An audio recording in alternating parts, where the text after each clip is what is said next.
All right, I have praised GGG a lot for the game that is Path of Exile 2. I think the combat is spectacular. I think this is the first next-gen ARPG combat system. It's smooth, it's fluid, it's so good, I won't be able to go back to Path of Exile, likely. Unless they can add AWSD into Path of Exile, I don't think I'm going to go back to that game because this combat is so good.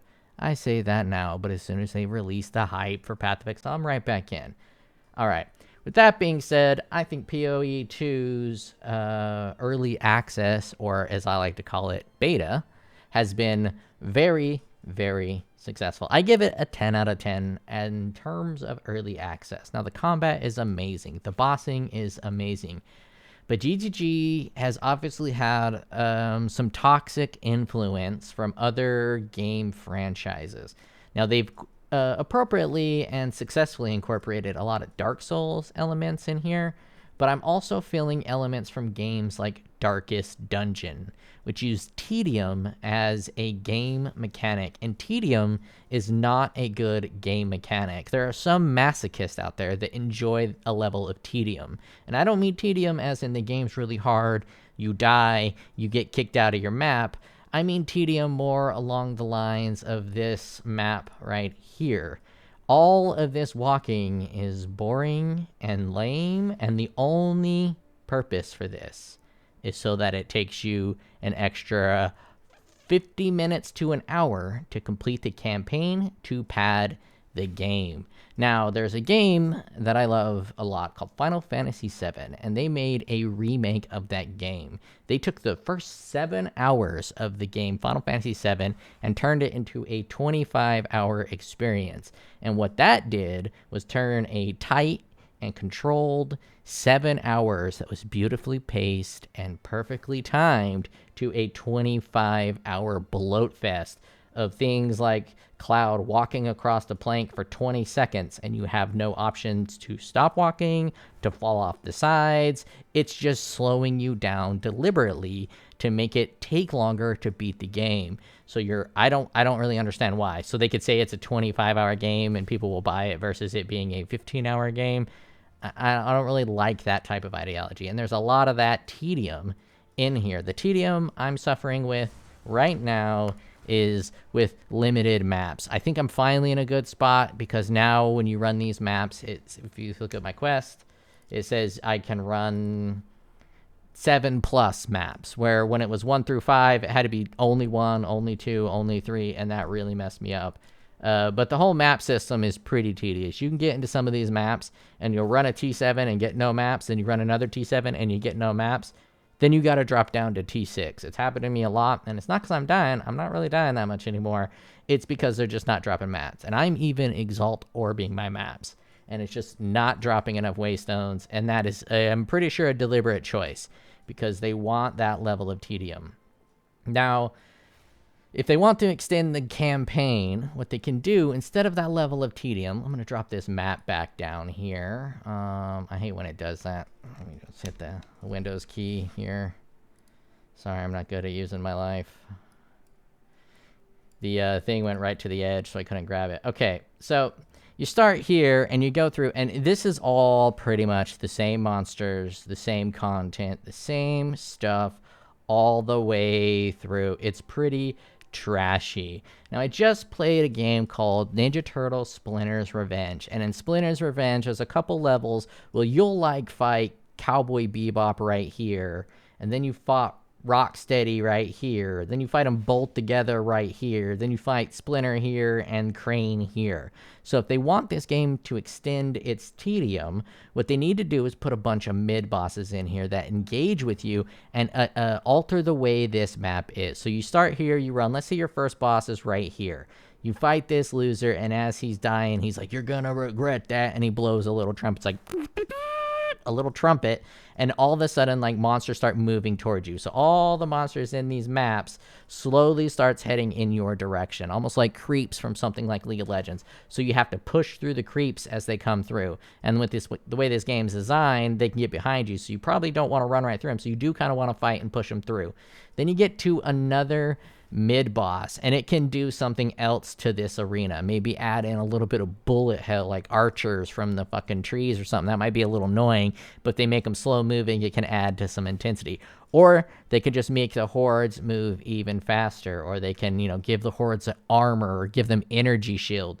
You modify the game so it adds something, so it's not just the exact same thing for this whole path. But more realistically, you just draw a line right here, you draw a line right here, you draw a line right here, you draw a line right here, and then you make it shorter. You just make it shorter. Either you make it engaging or you make it shorter. I personally, my preference would be to make it shorter if they're going to make you redo this on seasons.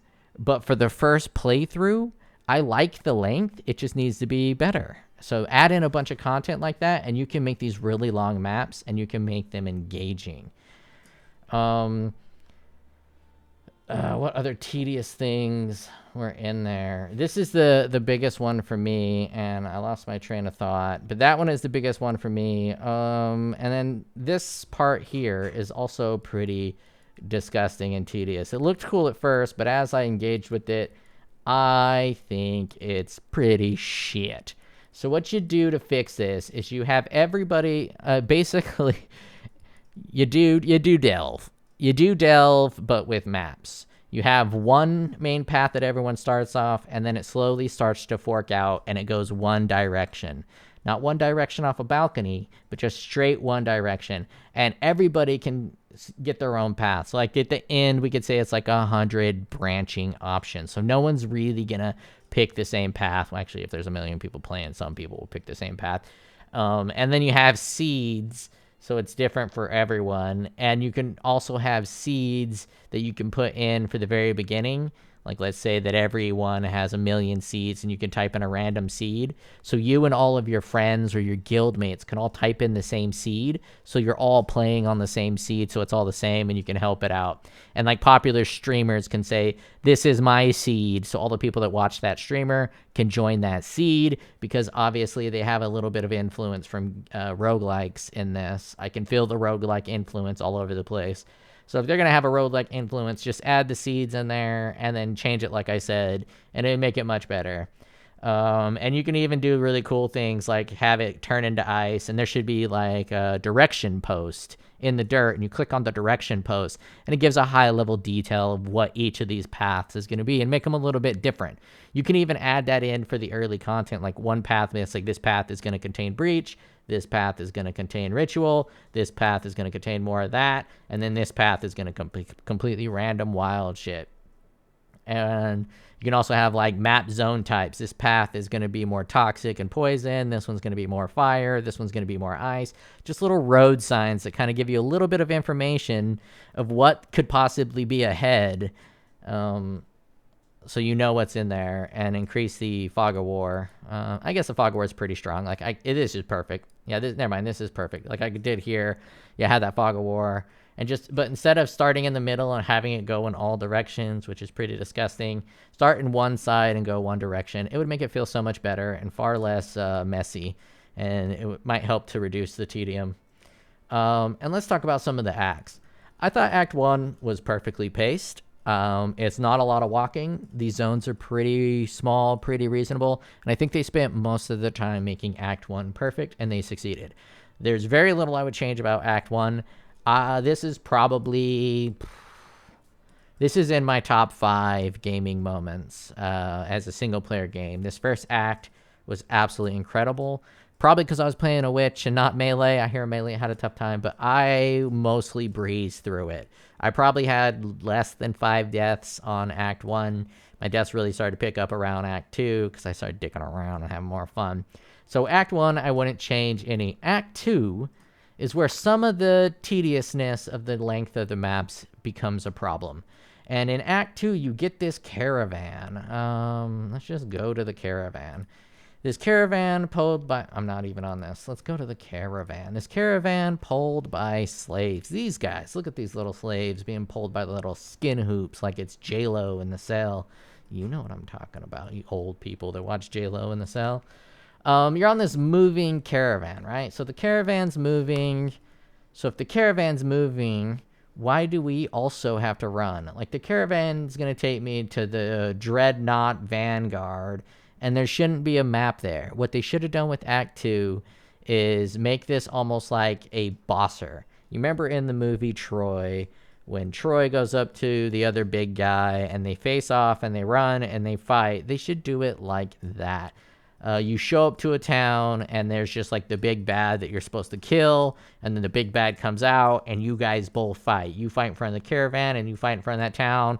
You killed the dude, and they turn Act 2 into more, I mean, or you can do a hybrid, right? Just get rid of a lot of the walking, and you do that because you have the caravan. So it gives the caravan, one, the purpose to go through the sand, but two, it removes the walking from the other place. So it kind of gives it a different feel. It's a bit of a different feel here.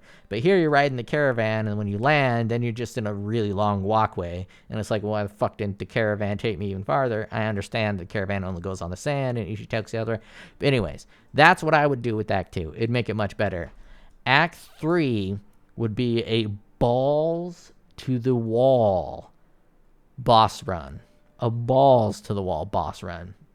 You would have a quick checkpoint before you get to the boss, where the boss is laughing at you and sending in minions, or multiple bosses, right? So you'll have like a demon boss, so then that demon boss sends in a bunch of demons, and then you have a snake boss, and the snake boss sends in a bunch of demons, and it's just a quick little path. If we're playing this game in meters, and you have the meters of the character, maybe 50, 25 meters, something like that, you know, just real short, and you fight some really tough enemies, and you get a checkpoint, and then you fight the boss. And that's what Act 3 should be entirely. That's all of what Act should be, is nothing but bosses, because the strong point in Path of Exile 2 is that the bossing is top tier. The bossing is amazing, and the bossing is so fun that they don't need to hide. They don't need to force that tedium before the bossing to pad the game length. They can just give us the bossing. If no one's enjoying that tedium, and they probably didn't know no one's enjoying the tedium until they put it into early access. But if they do those things, it's going to clean up this campaign so much. And if they do what I was talking about with the Atlas, it'll clean up the Atlas a ton as well. So let's hit that in game.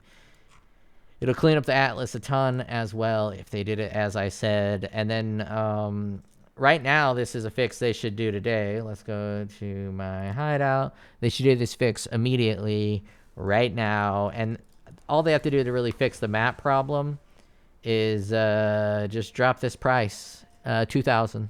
Just drop this to 2,000. Why not? There's no reason not to. But then again, they did drop the price of respecking, so maybe this isn't that bad. But if I got 73,000, I am short on maps. This is how I've been getting my maps, right? Either drop the price, or you can have have it drop a map that's one tier lower than whatever you've completed always. But yeah, this isn't great. This is tedious. This is tedium the game right here. This is not a great mechanic to upgrade your maps. And this is what I've been doing the entire time I've been playing this game, because I have not gotten sufficient waypoint drops. And some of that's my fault.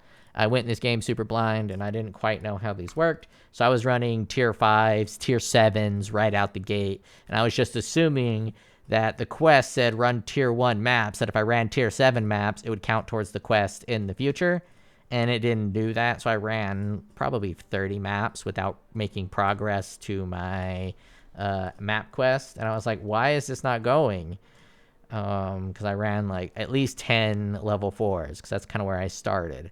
So by the time I finished my level 1s, I had no 2s, 3s, 4s. I had none of those because I ran them all. So that's a little bit my fault. But once I was behind on maps, I think a lot of people, they get lucky and they get like 10 maps right at the start, and then they're never behind, because when you go through that unlucky phase of not getting a map for like 4 maps, you have enough maps to sustain you, and then eventually that bad luck streak ends and a bunch of maps drop. But once you get behind on maps, it is brutal. And I am a pretty experienced Path of Exile player. I make all my own builds, and I don't use anyone else's resources, and I'm able to just figure out the game all on my own. So I have some good sense in how the game works and how ARPGs work. And I even had troubles struggling on maps. So just because you didn't have trouble struggling on maps does not mean that it's not a pretty big problem that can be easily resolved just by reducing the cost of the maps or doing some of those other changes. So in terms of the negatives of the game, those are the main ones. Now, I've seen a couple uniques. I've gotten a couple uniques, and the uniques I've gotten have been laughably dog shit, except for one of the ones I'm using, which is pretty interesting. I really want this unique in PoE 1. And resistances are super hard to come by. So this having 3 resistances, this actually makes these gloves pretty good. Now I don't know how it compares to other gloves in the game, but so far the uniques have been bad. But I haven't gone through and looked because my life is I wake up, I go to work, I give my wife the bare minimum of attention, then I play Path of Exile 2, so I don't have time to look into things, which is I'm getting really stressed because all I want to do is sit down and browse the tree, browse the inventory, check out all the gear, but I just haven't had the time, and I've been getting snippy at people, and it's a bit of a problem. But all these uniques that I've seen, especially the armor ones, this one's not bad. Critical hits poison the enemy, right? That one's not so bad. That one's pretty good. But Pain Attunement's kind of ruined, so this one's trash. This one is interesting, but they just need to pump up the stats. It's a leveler item, but even as is, this is just too low. Just double them. It's fine. Why? Ow. You don't need that -10 to all res. You can just do 15% physical damage reduction. Why not? I bet people still wouldn't use it.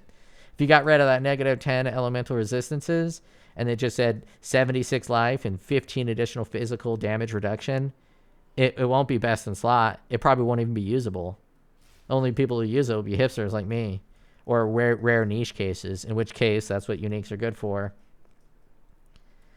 This one's fine. Okay, my helmets are good.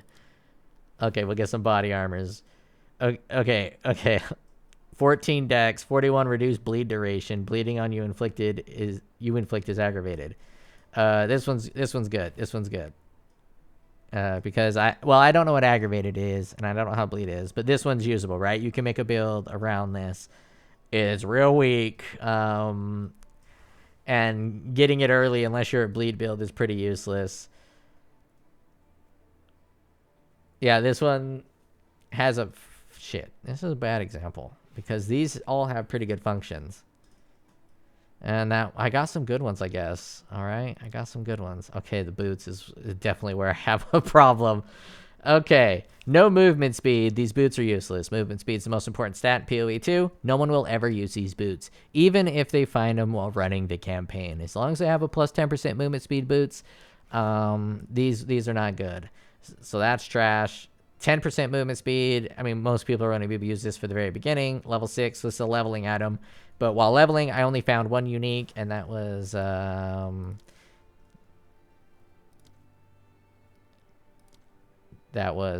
must have sold it. It was the Ember Ward one. Yeah, I must have sold it. Or maybe it's in my... Nope. Yeah, I sold it. Anyways, I got one unique leveling up, and that was the Ember Ward, and I did use it. But so far the uniques seem to be bad. But I'm going to do a whole separate video where I shit on the uniques or I praise uniques once I go through and look at them. I don't even know if all the uniques have been discovered. But that is my biggest, what I guess I'd call this constructive feedback. The closer your game gets to Final Fantasy Remake's pacing, the worse your game is. Because Final Fantasy VII Remake's pacing is so bad. It is so deliberately slow, especially that stupid... Sorry, I'm making this about shitting on Final Fantasy VII Remake, but it's hard not to make every video about shitting on Final Fantasy VII Remake. Am I right? I'm definitely right on that one.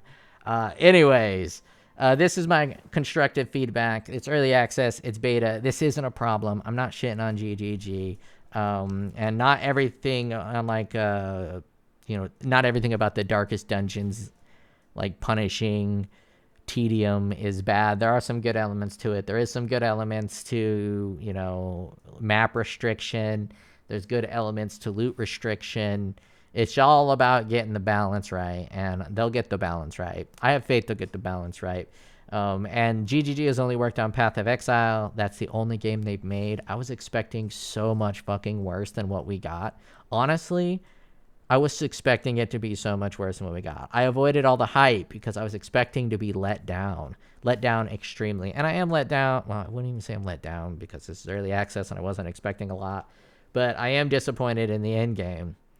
But I'm pretty sure they're going to fix that. They do stick to the guns pretty hard, though. When they have something they think that is good, they will push, which is what all good developers do. Like when they did Arch Nemesis, everybody hated it immediately.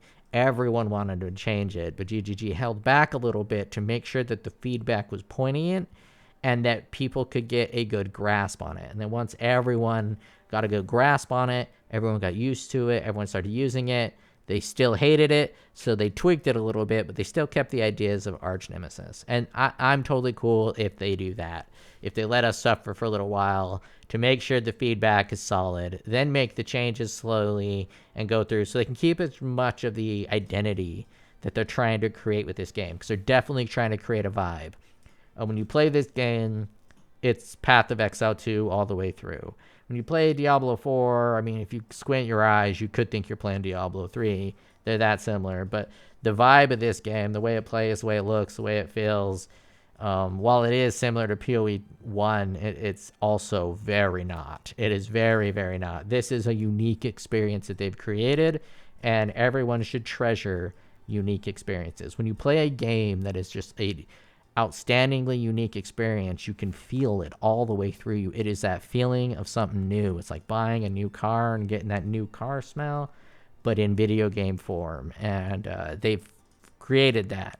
They just need to get rid of the tedium, fix up the mapping, and maybe tweak some of these uniques. Anyways, that's it. I will talk to y'all later.